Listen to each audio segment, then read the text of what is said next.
And whenever I look for guys who will surprise at the combine, there's always one place that I start, and that is the August publication of Bruce Feldman's Freak List.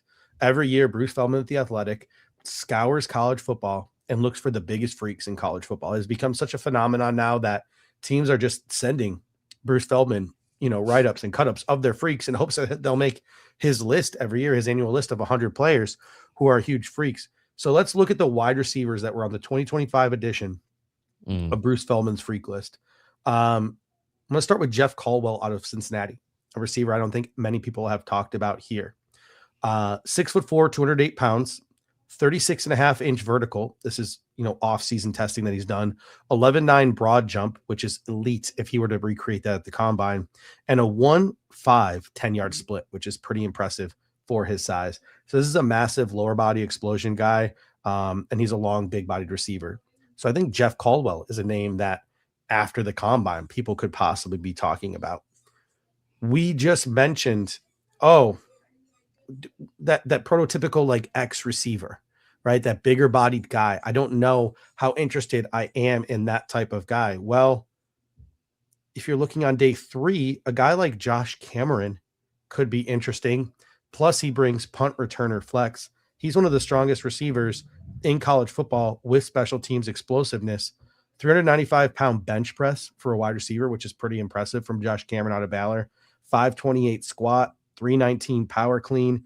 He registered 21.6 miles per hour in GPS speed over the course of the last couple of seasons. And he's got elite punt return production, 20.7 yard average. So Josh Cameron, Jeff Caldwell, those are two names that could really make a name for themselves at the combine. And Dave, I got one sleeper here, and I want to know what your thoughts are on this guy as well. I think this guy could be one of the bigger risers of the combine. A guy that I don't see a lot of chatter about, but I see enough chatter about. That is Bryce Lance, brother of Trey Lance, out of North Dakota State. He's got a big frame. He's got elite jumping ability, and he's got the production at the FCS level to back it up.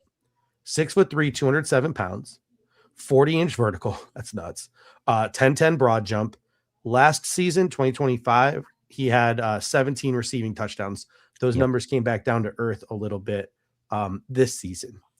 If he runs and he clocks in the 4.4s, like he's going to blow up because he's he's a legitimate deep threat. 1,122 yards on 20-plus yard targets, which leads the class. 52% of his yards are from 20-plus yard targets. That leads this draft class. 99.9 deep receiving PFF grade. 70% of his yards came through the air, not after the catch. So he checks a lot of those deep threat boxes. And here's a stat that I found interesting.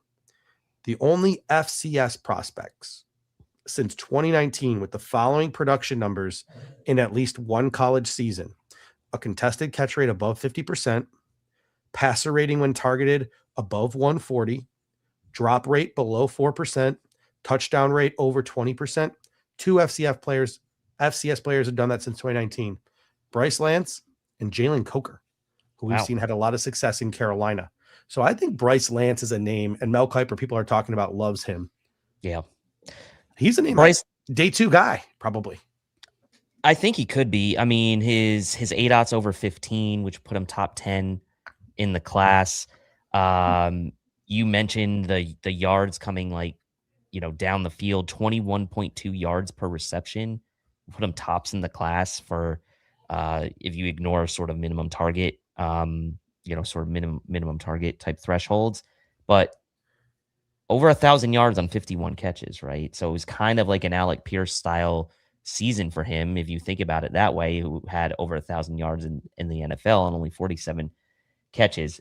You mentioned the 17 TDs in 2024, still had 8 in 2025. So it wasn't like he completely dropped off the map. That 17 was obviously not sustainable, but 3.57 yards per route run in 2025, which was the highest of his career. He posted his highest receiving grade in offensive grades for PFF in 2025 and steadily improved each year from that. So this is a guy who also improved each year and was at North Dakota State.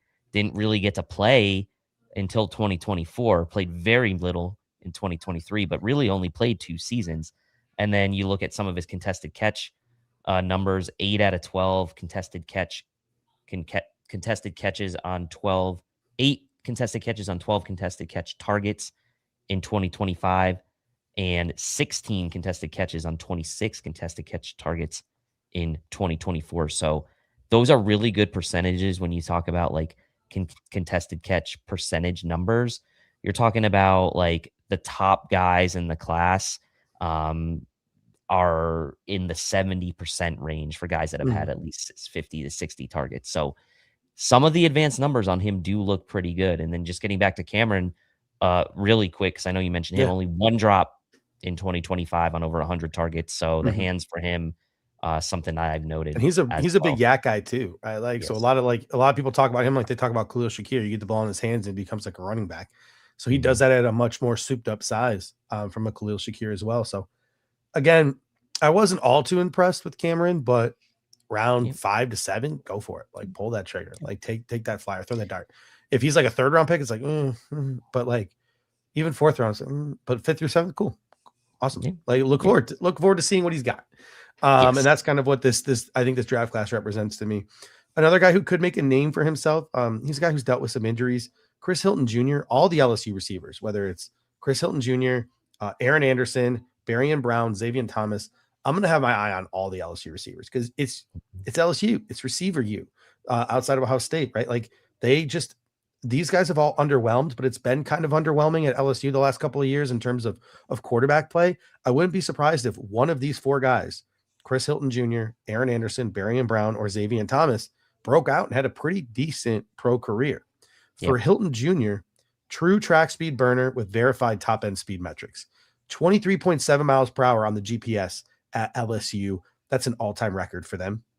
High 4.240 speed. Like he might um, be on breaking the 40 mark, right? Watch in terms of his 4.2 speed. 137 10-yard split. He was a former 3-time state high jump champ.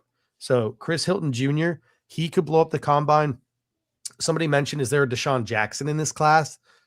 Brennan Thompson out of Mississippi State is an absolute burner at Love 5'9", that guy. 170. Yeah. We're probably going to talk about him a little bit at length here as we start to talk about like rounds and tiers and things like that. But he's another guy who could be pushing for the 40 record. And then I always got to shout out my guy, Jordan Tyson out of Arizona State. He was also the last receiver on Bruce Feldman's freak list from the NFL Combine. He's got size, he's got verified speed, and he's got some serious upper body strength, right? 6'2", 205, 22.8 mile per hour clocked on the GPS, 335-pound bench press. But for him, the medicals are going to be huge. In 2022, he tore his ACL, MCL, PCL. He came back just fine. But in 2024, he broke his collarbone, missed the college football playoff. And in 2025, he dealt with a hamstring injury that pretty much hampered him the whole second half of the year. So a Yep. huge medical red flag for Jordan Tyson. Combine is going to be huge for him. But those are just sort of the last of Bruce Feldman's freak list. So let's transition from that maybe now to like round tiers and comparing some of the names. I think right now the consensus is 3 guys who will clearly be off the board before the Buffalo Bills pick will probably all be off the board, minus maybe the medical concerns of Jordan Tyson by pick 15 are, and you can order these in whichever way you want, right? Carnell Tate, Makai Lemon, Jordan Tyson. Those are the big 3. How much do some of these guys even test in Indy? Because we've been seeing a lot of guys not test in Indy and wait for their pro day. That'll be an interesting thing to watch with those 3 as we head into next week, because those are the 3 front runners.